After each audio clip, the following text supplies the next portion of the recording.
ahiyeko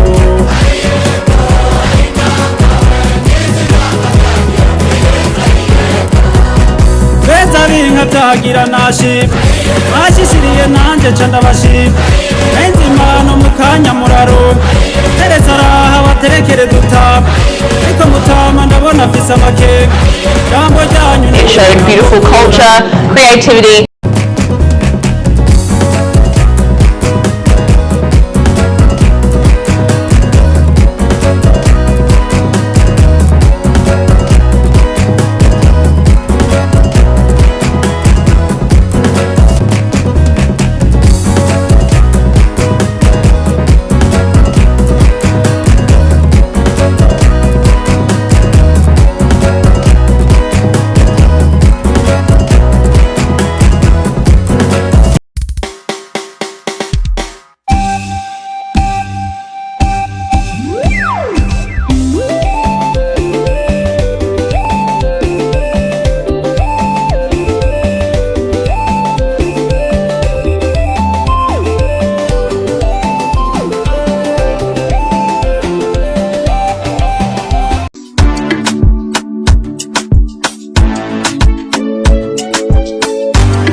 During this time of the program, first I would have to make acknowledgement. The acknowledgement will be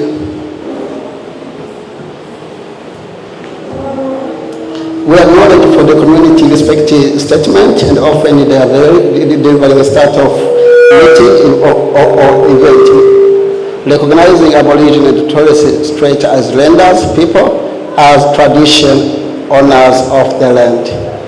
Thank you.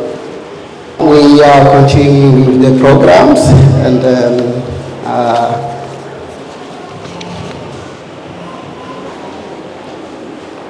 we're going to start with different and then groups.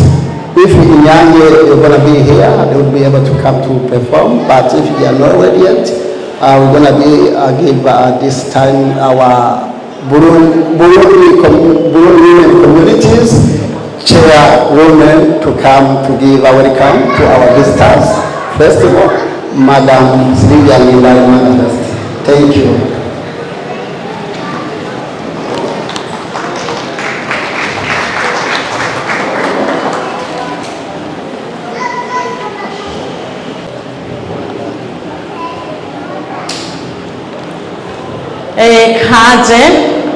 kaze muri sanje ndabahaye mwiriwe mwese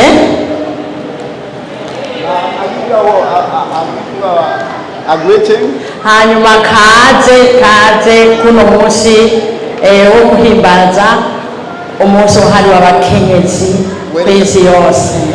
Welcome on this special day of why we are celebrating International Women's Day. Turabahaye kaze namwe murakoze cyane kubona mwaje kudushyigikira. Thank you for coming to support us. Hanyuma ibikorwa biracabandanya. The event is still in progress. Hanyuma ndibaza akandi kanya barakaduhereza.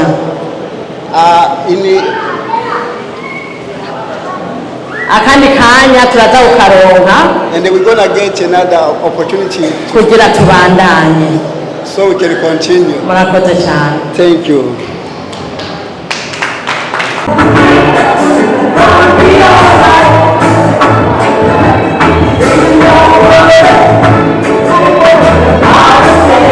Mwihangane murazi kayimu ya Afrikani murayizi twari twavuze yuko abantu bari umwanya wa saa 10 ariko hajya twari twaregeye uko tuzi tayimu ya Afrikane.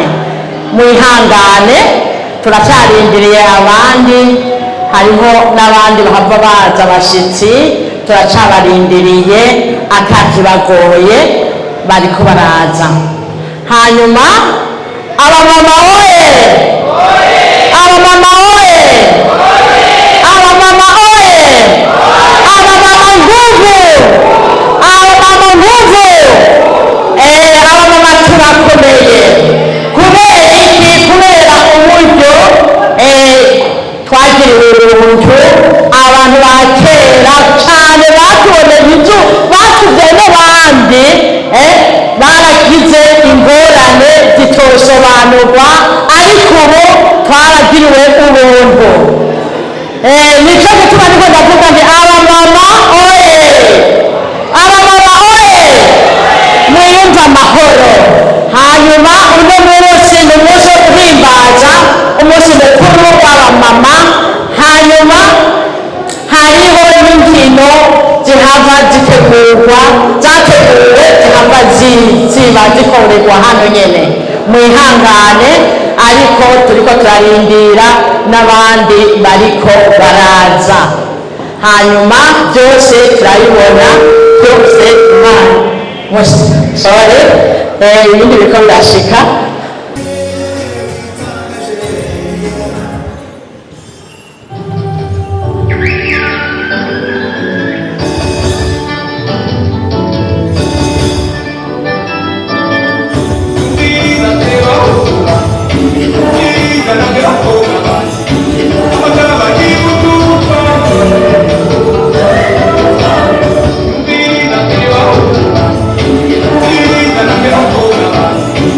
I'm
hanyuma nk'uko twari twamye tuvuga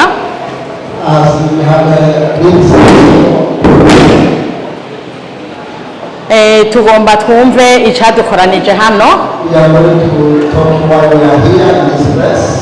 hanyuma turatangura, hanyuma odeleyo umugara w'abakobwa basoma, hanyuma turasubira twumvirize amajambo ukungenari. Aha murabibona ibyanditsweko, twabyanditse mu Cyongereza, twongera tubyandika no mu Kirundi kugira umuntu wese yisomere mu Cyongereza no mu Kirundi. Hanyuma hariho abamama, abakenyezi b'indarangavye, ndabahamagaye kugira baje hano. Abakenyezi babiri banyaruke hano, hanyuma baradusomera icyadukoranije hano kuno munsi. Hanyuma aba umwe arasoma mu Cyongereza, uwandi arasoma mu Kirundi kugira ngo twese dutegere. Bariya nta Kirundi bazi, twashimye kugira nabo batahura ibyadukoranije. Namwe murazi Icyongereza, yamara murashaka kubyumva mu rurimi rw'iwacu. Imana irahezagire, tubanze turindire twumvirize. Itariki 8 Ntwarante. Umukenyezi niwe nkingi y'iterambere, tumushyigikire mu mugambi ugana ku mbonakazoza 2040 na 2060. Ni umunsi w'urugo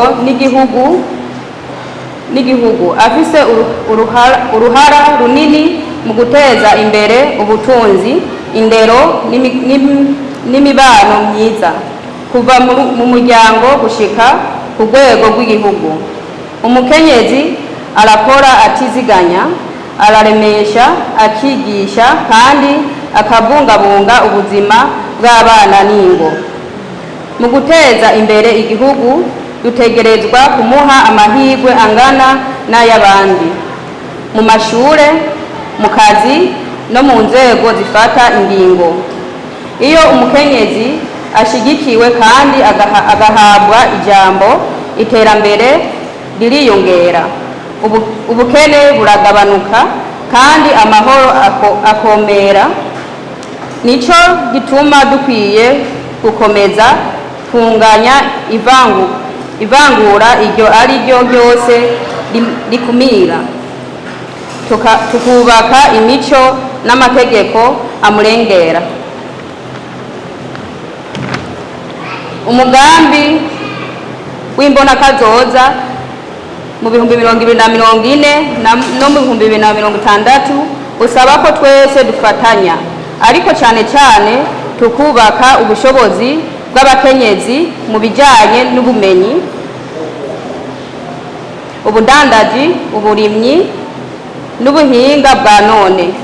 Dushyire imbere indero ibaha icyizere no gushyira amabanga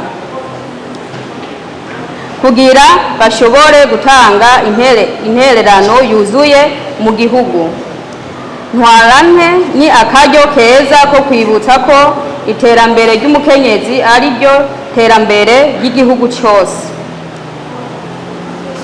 Tumwubahe, tumukingire, tumushyigikire, kuko ejo hazoza heza h'igihugu cyacu hishingiye ku nguvu, ubwenge n'umurava wiwe.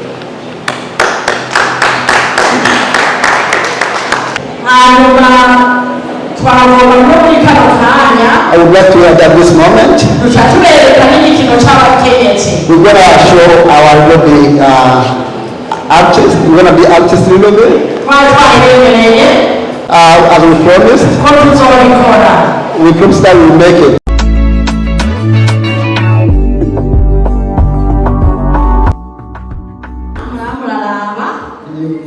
Tubere ku buryo abakobwa barungika n'umuvyeyi. We want to show how our parents were able to concerning the daughters.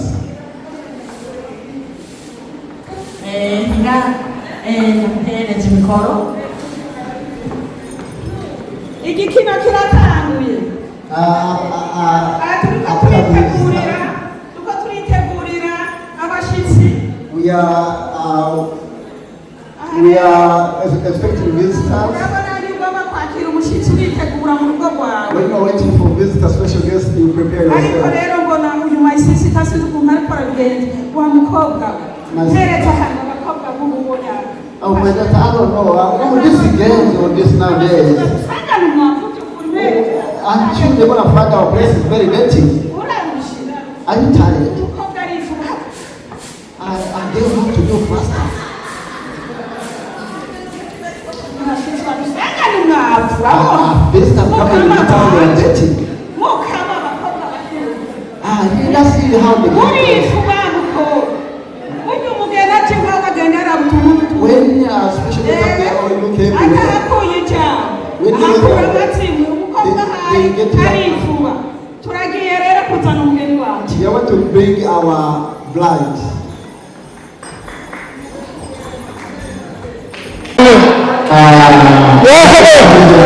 Tugomba tumusohore tumuhekereze. We are going to Hanyuma murabe.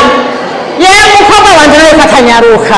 Murazi ko narungitse umwana kubaka ahantu hakure. None rero yo namurungitse. Bambwiye ko ariko bandagiriye umwana hari ubwaci butoshe. Ko ntacyo yabaye. None rero nanje ngomba nirabira umwana wanje ko ari wa wundi narungika. Imico yacu y'ikirundi y'umwana gutera iteka nawe urarutera iteka niho n'umugabo amwubaha akavuga bwa bundi arafishe ingwe. None rero reka mpamagara abakobwa banje bamperekeje nje kuraba umwana wanje kagihema. Turamukumbuye cyane twifuza kumubona. Narungitse umwe ariko numva ngo ubu ni batatu. Yaragiye baba babiri bukuru na butoyi. None mubabaye amahasi atatu. Tugomba tuze kuraba rero abo bantu batatu. Abakobwa banje muri he?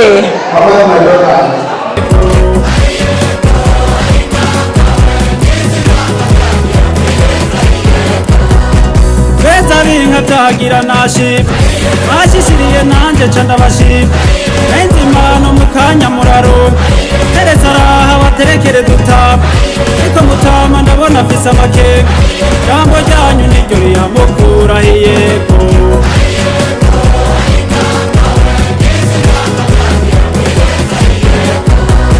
ari ku nama nemera amaribori ndabona muje mushoreye amazi iyo nasimba ca mbarira mutama erega mutama urugo rutasha abantu ariko mutama ndabona afise amakenga jambo ryanyu niryo riyamukuraho iyego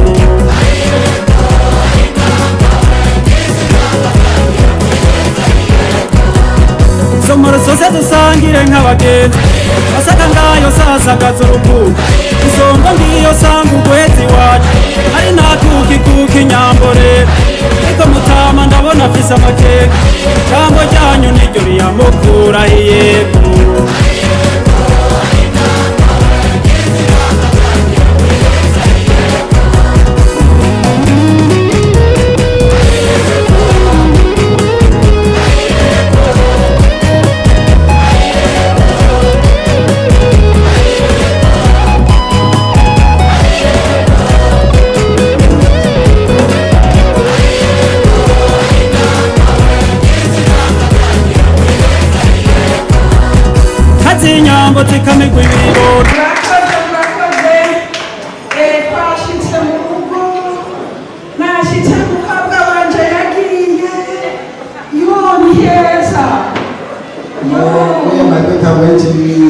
So far away is the good. Now we are talking by car. umukobwa wanjye yadumikira ibirato ngo nambare She said we have some shoes to wear. birananira kwambara sinarimbizi nabyambaye imyenda bikitse ndiko ndigendereza I didn't know about it. kuko ntabimenyereye jewe hariya nigenda n'udukama mbiri nigiririza ariko reka ubwo umukobwa wanjye yagiye ahantu heza tunuze turamutse umukobwa wacu yarabereye ntiworaba yewe bace urabona utwo tuntu uyu ni wewe mwana yewegaye utwo tuntu nuduki mukama wanje mwana ikizungu cyaragufashe yo utwo tuntu ga mwana mbega so wowe yabakikumenya n'amahanga ni heza ye ha nimuburamutse raba ukuntu abereye reka turamutse n'amabukwe warandereye umwana neza ukomere mubyeyi ukomere ndabona ko waragiye ahantu heza hari utwatsi dutoshe warandereye kweri ndagushimye mbere yabyaye umuntu yera umuzungu mbega ko twirabura mbega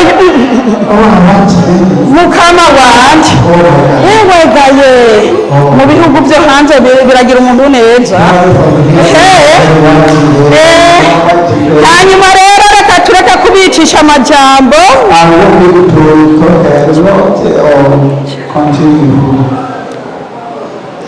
tureke kubicisha amajambo aha rero twagiye gusohora umukobwa wacu twashingiye mu mezi 12 aheze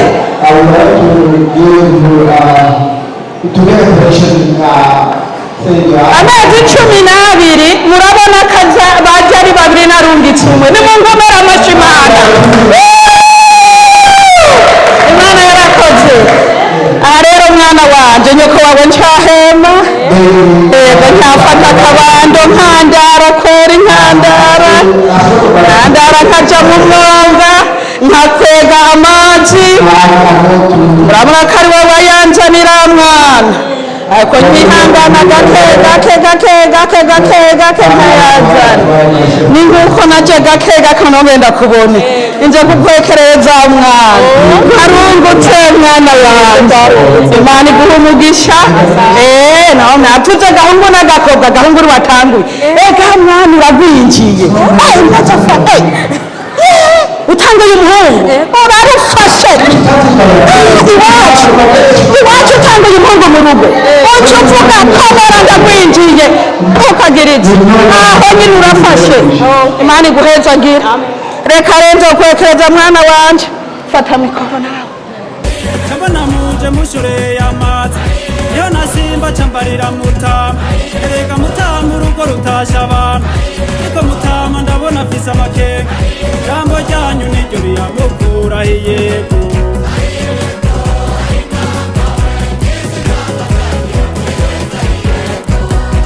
isomero zose dusangire nk'abagenzi masaka ngayo sasagaza urukundo isongo ngiyo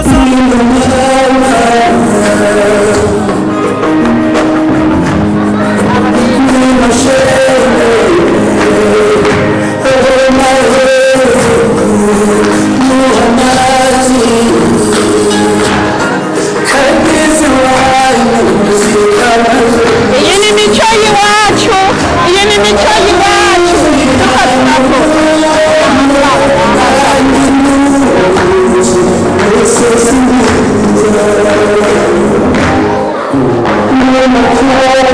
turamuhokerera umwana iyi ni mico y'iwacu muri Afurika abatabizi batuko turereka eherabi ni mico y'iwacu agoye ku mwana w'umugongo kuko iyo umwana yumva ivyo vya nyina w'umugongo arumva ko ari mama guheka umwana mu mugongo ni vyiza abakobwa bacu mugikura guheka umwana mu mugongo ni vyiza umwana akurana ubwaku bwawe nibumuvamwo kandi ikindi ngomba kubabwira mbega murazi intebe ya mbere umwana atangura kwicarako murayizi intebe ya mbere umwana avutse atangura kwicarako ni ibibero vya nyina wiwe intebe ya mbere ubwo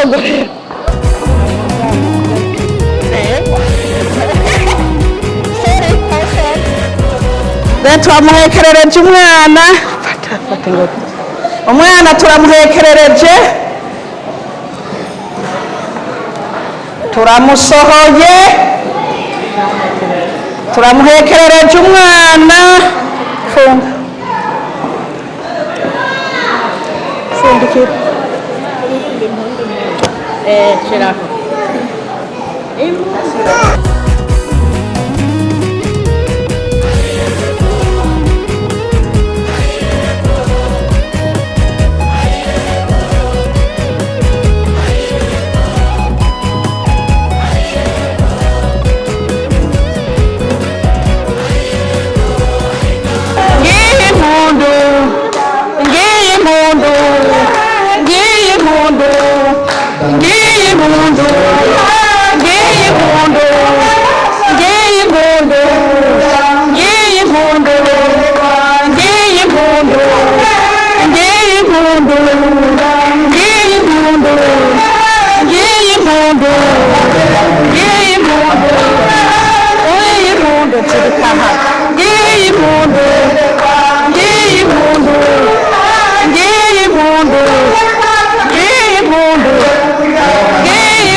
iyo ni impetso y'umwana tuguhaye mama uzoza uraheka umwana wibuka ngo iwacu barampekereje umwana ngo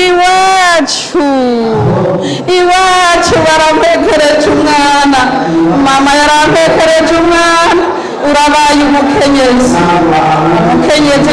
ni kirumara mu rugo ukomere mwana nitworeka guheza umumarayika nawe akantu aho uzorabe ngaha ngunu wa mufiyanse wawe bagenda murakoze cyane murakoze mubona mutuje kuduhekereza mujyane n'imana murakoze cyane namwe mwisoze murakoze n'ibyishimo murakoze cyane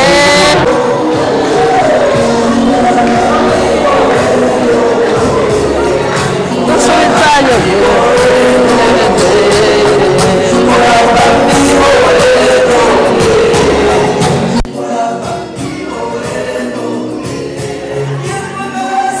ibi mubonye nibyo tugomba gutekereza umubyeyi iyo yibarutse n'ahantu tugenda kwicara rero wowe ukaba ufise umukazana wawe cyangwa wowe nyene dutera akamo turaza kubikora kandi ibikino byacu ntibigarukiye aha tuzobandanya tuza turabatera akamo muri kano kanya rero tugomba guhe umwanya umutegetsi w'ngaha umushinga ntahe meya hanyuma aca twakirira n'abandi murakoze cyane amashimwe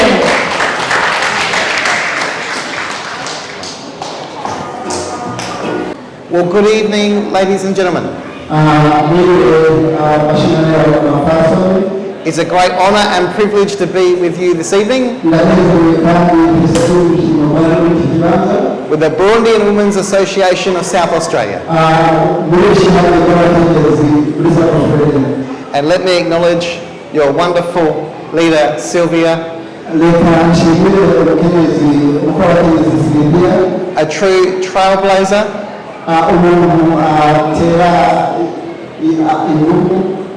a woman of faith, of fun, and a mama to us all. To all of our distinguished guests, to my good friend Dennis Yengi,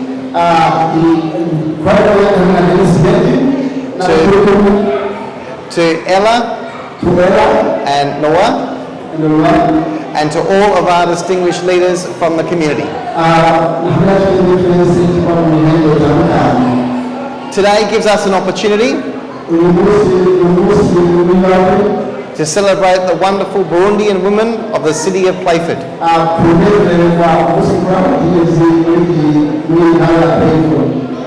I want you to know that you are doing tremendous things in our community.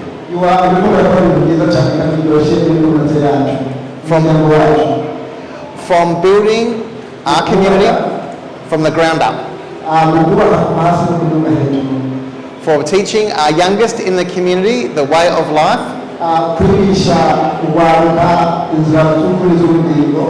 To running their own businesses. To creating a sense of connection through community. What we see is a community that is passing on their knowledge, keeping culture alive through dance, through faith, from the beautiful embroidery and sewing, through food and tradition. You are inspiring the next generation of women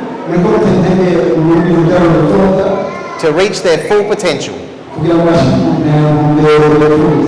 And we are so proud to have you in our Playford community. So keep doing all the wonderful things you're doing. And I know you have your plan for 2040 to 2060. But I want you to know that you're kicking goals today.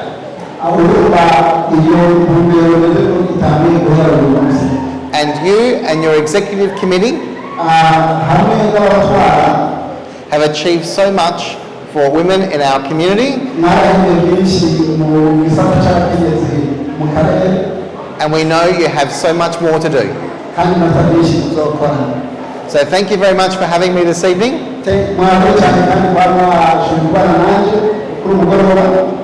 And just remember that women are the leaders in our home, in our community,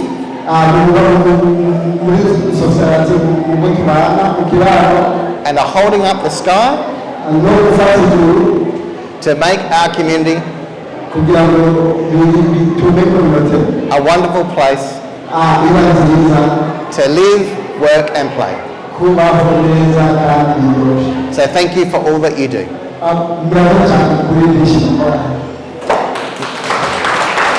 Thank you, brother.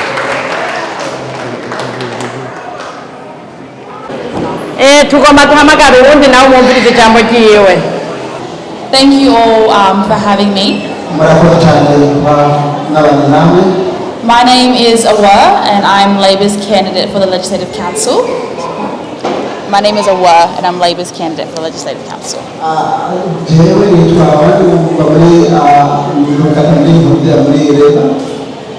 And I'm here with Ella Shaw, who is the candidate for Elizabeth. Firstly, I want to thank you all for putting on such an amazing event. It's been really wonderful to... It's been really wonderful to see all of your cultural dances, your plays and your traditions. I want to congratulate the Burundian women's community for continuing to uphold and uplift women. International Women's Day is such an important event across the world. And women play such an important role in supporting our development.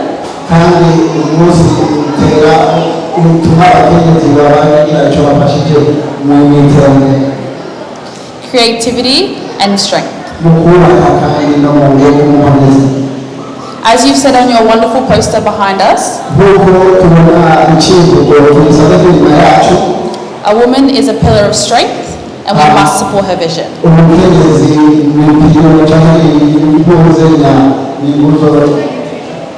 Thank you once again for all that you do for your communities and for inviting us this evening. Thank you.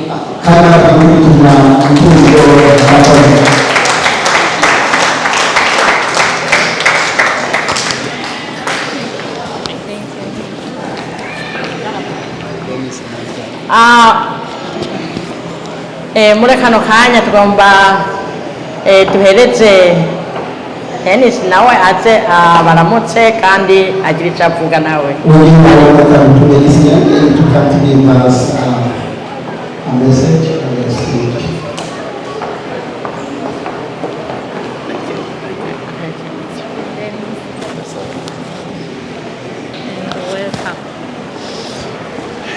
Good evening, everyone. First, I would like to acknowledge that we are here on the land of the Ghana people.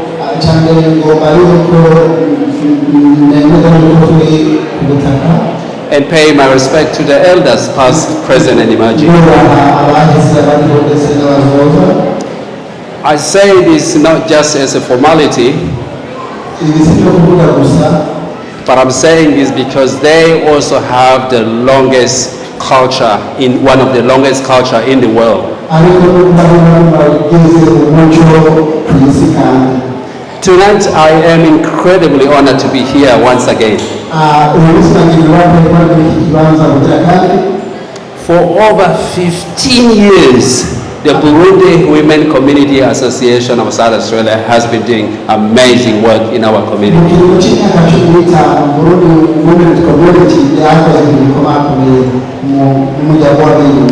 And when I was sitting down there watching the drama that was happening here,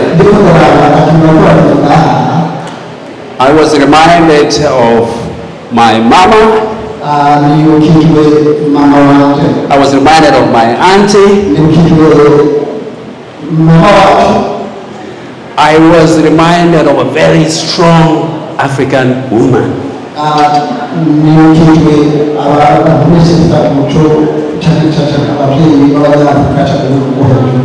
A strong African woman that have guided us, myself when I was young, through a refugee camp in Africa all the way to Australia.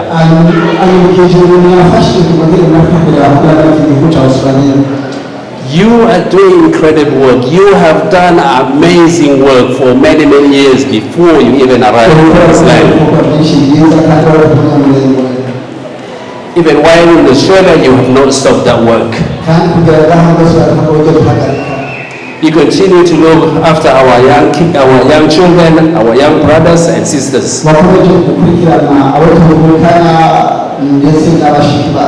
You continue to preserve our culture because without a culture, you have no identity.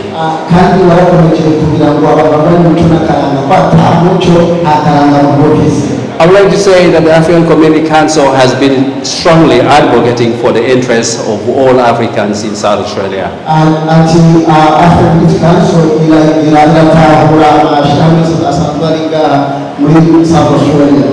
And I was so pleased to see that you have a vision. A vision that truly is going to be supported by incredible people who are here tonight.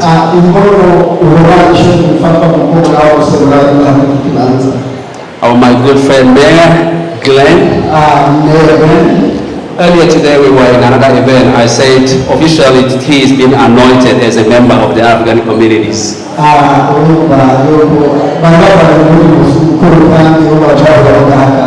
Because he is always supporting us in all the events that are happening. I also would like to acknowledge Ella and my younger sister Awu.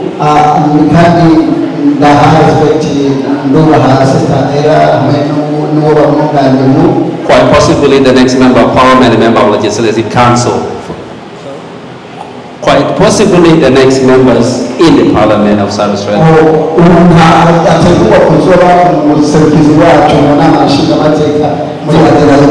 For coming to support us.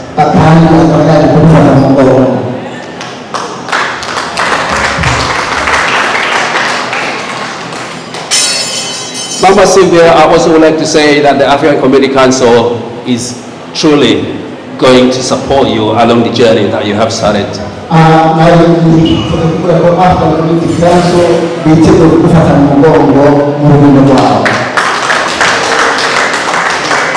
And tonight, I did not come here by myself alone. I came along with our business manager, Mary, even coordinator Divine, because we are very keen to learn how we can work together and support the work that you're doing.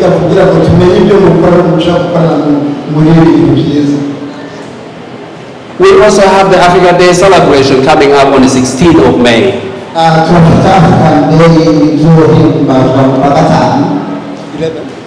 16th of May. It is a big event that happens that brings together all the Africans in South Australia.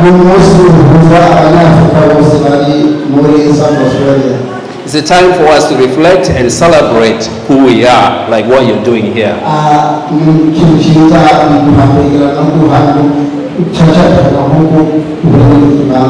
And I would like to invite all of you, I would like to ask all of you to come to the next Africa Day celebration.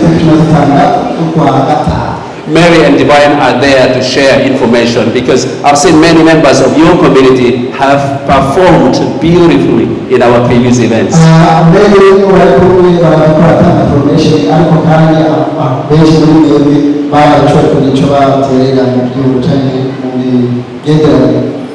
Without taking so much time, I wanted to thank you for the opportunity to say these few words. And may the next few years ahead be years of impact that this community continue to do in our community.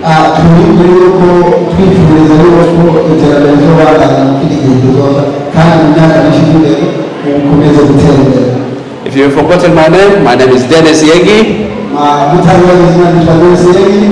I'm the chairperson of the African Community Council of South Australia. And most importantly, I'm your brother.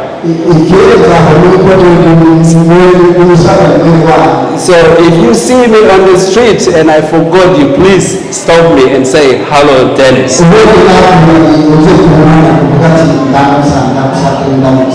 Thank you, thank you.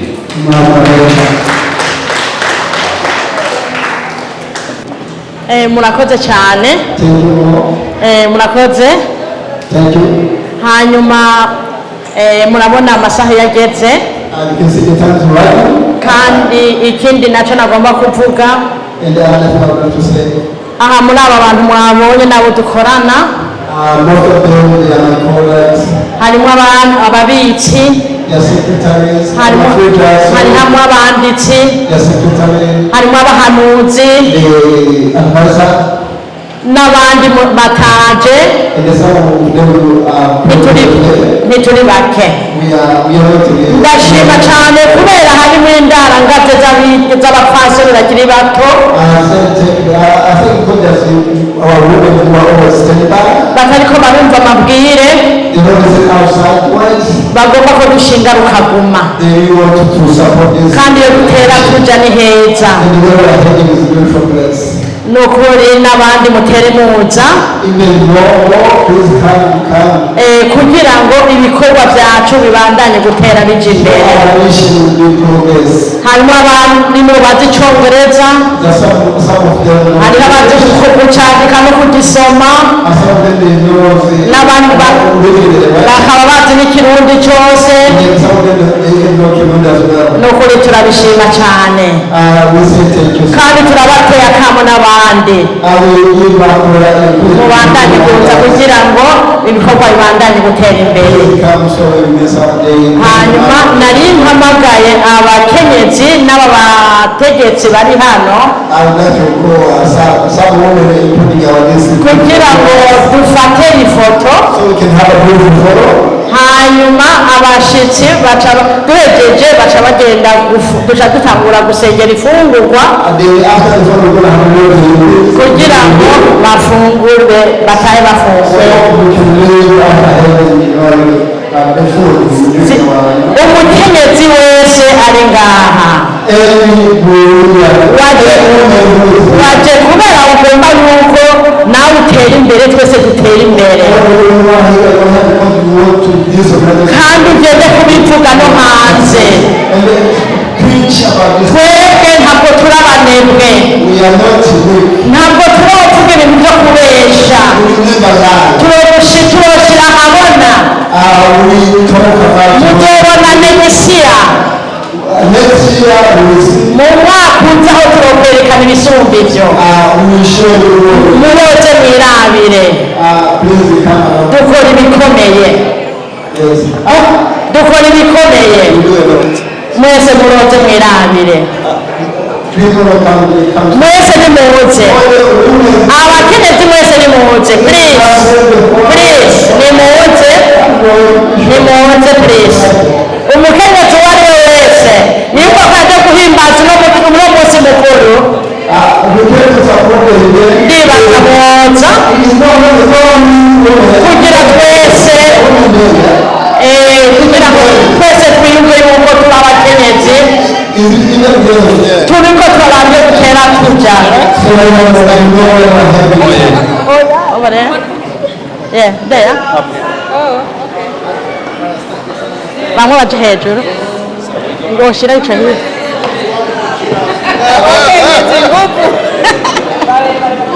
Bwira n'aba young ladies. Abayanga. Young ladies.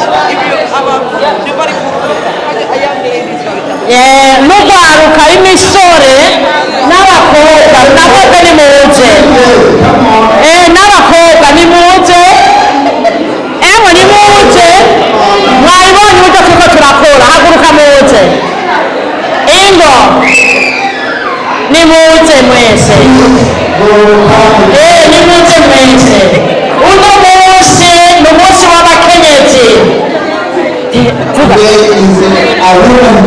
kandi tuzokora ibikomeye, kandi mwabyumvise. Kino gihugu si icana, kino gihugu ntigiturire, yaba kandi giturire ino kominotura yararyamye, uno munsi irahagaze. Abakenyezi oye, abamama oye, mushinge mugume, uno munsi tuzokora ibikomeye. Ababyeyi hano barodufasha kuotera tuja imbere, muhagarare mukomere. Murakoze.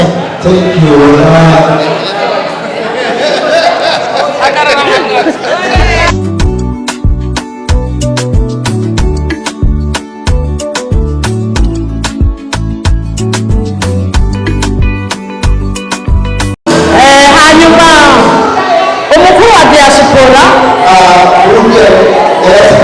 tatwa muri hangane kubera nyene mugabo twagomba yuko yoza akagira icyo atubwiye, akatubwira n'icyo yakuye hariya yakora. Ego turamuhaye kaze acaza kugira icyo atubwiye. Ego murakoze cyane kandi yihangane kubera tubujana itariki karafungura.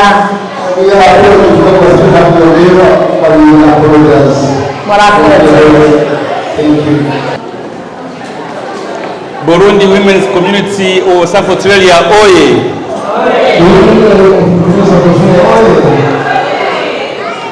Naho muko muraja ndibaza twoganira. We can still have a message, we can still have a chat. Nivyo ku mazina nitwa Rodrigue Sikujua. My name is Rodrigue Sikujua. Aba n'umukuru wa diaspora ngaha muri South Australia. I'm umukuru wa diaspora in South Australia, leader. Nkaba uno munsi ndabashimiye kukigora mwakoze ku gutegura umunsi mukuru. I say thank you so much for preparing this wonderful event. Mu minsi iheruka nari mu gihugu Last few days I was in my country. ku buryo ntashoboye kwitabira iminsi mikuru yatambutse hano. I couldn't go to attend the previous events. Ariko amakuru twayaronse About what you see the news. natwe iyo twari turi mu Burundi And the weather in Burundi hararyoshe is very wonderful. ko ni muhira. It's home. Yumve ko ari muhira hararyoshe kuko I feel like it is a home. It's very nice. abagenzi inshuti eka twabona abantu benshi cyane n'abategetsi bana bamwe turabonanye nabo nyine. I met some of the country leaders and the friends as well. Twaravuganye ku bijyanye na diaspora hano muri Australia. I spoke to some president in Australia. Ku buryo nabo badushimira ukuntu bamaze gushika ino bamwe na bamwe bakabona ukuntu tubakira kandi n'ukuntu tubyifatamo hano. How much of the Burundian leaders in Burundi come here and have lived of welcome in Australia. Rero bakomeje dutera intege And they keep doing that in Burundi. ngo dukomeze ibyo dukora kandi dukomeze kweri kwigisha abantu tubabwira ko umuhira ari heza. Keep teaching them that home is beautiful, home is there, home is good. Hariho abantu bamwe na bamwe biyumvira ko mu Burundi atameze neza, Some people feel like in Burundi is not good. ariko bamenyesha ko umutekano urahari mwiza. I want to tell them that safety is very beautiful, very nice.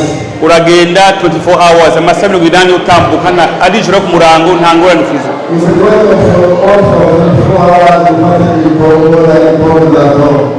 Ikindi kintu badusaba ko nuko twibuka ko hari ari muhira tujye gukora imigambi y'iterambere. Another reason they use to remember that home also contribute to the government as well. Ngo kandi si bibi ufise imigambi hari ukaba nini wumva ukorera hose byashaka.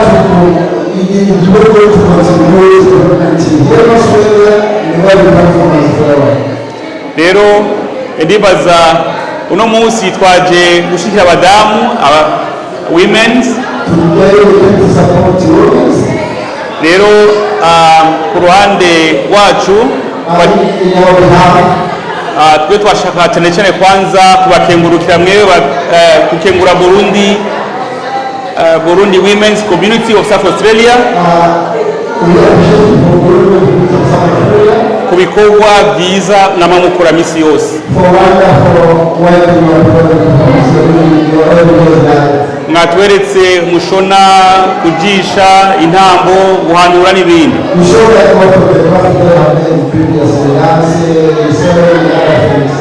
Kandi noneho mwatweretse yuko mufasha abadamu cyangwa abantu bagwaye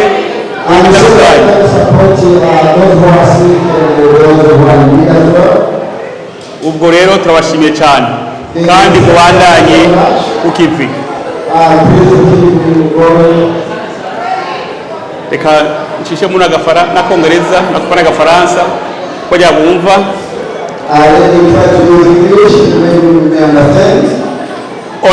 On behalf of the diaspora of the Burundi community in South Australia, we would like to sincerely congratulate the Burundi women's community of SA for successfully organizing this wonderful event.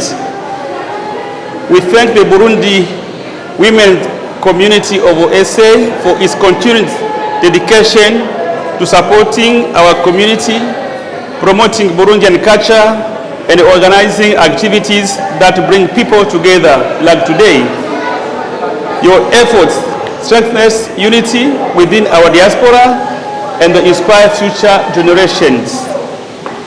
Happy International Women's Day to all Burundian women. Your strength, leadership, and the commitment to our community are truly appreciated. And thank you for visitors for supporting the Burundi Women's community of SA. Murakoze.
Jerusalema ikayalami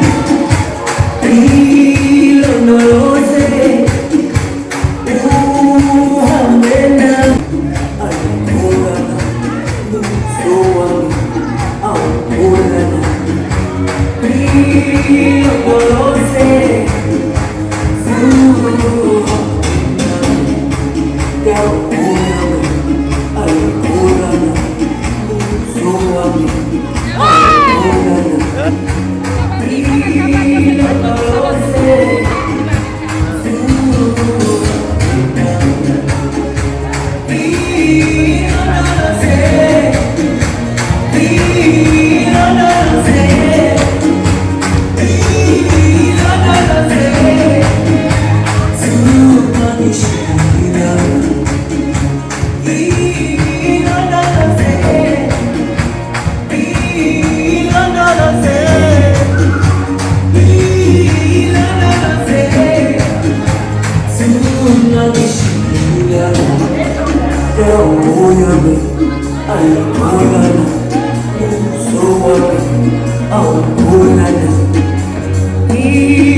Yeah.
Thank you for inviting the Malinowskis government to today's event. It showed beautiful culture, creativity and strength with the women in the Burundi community.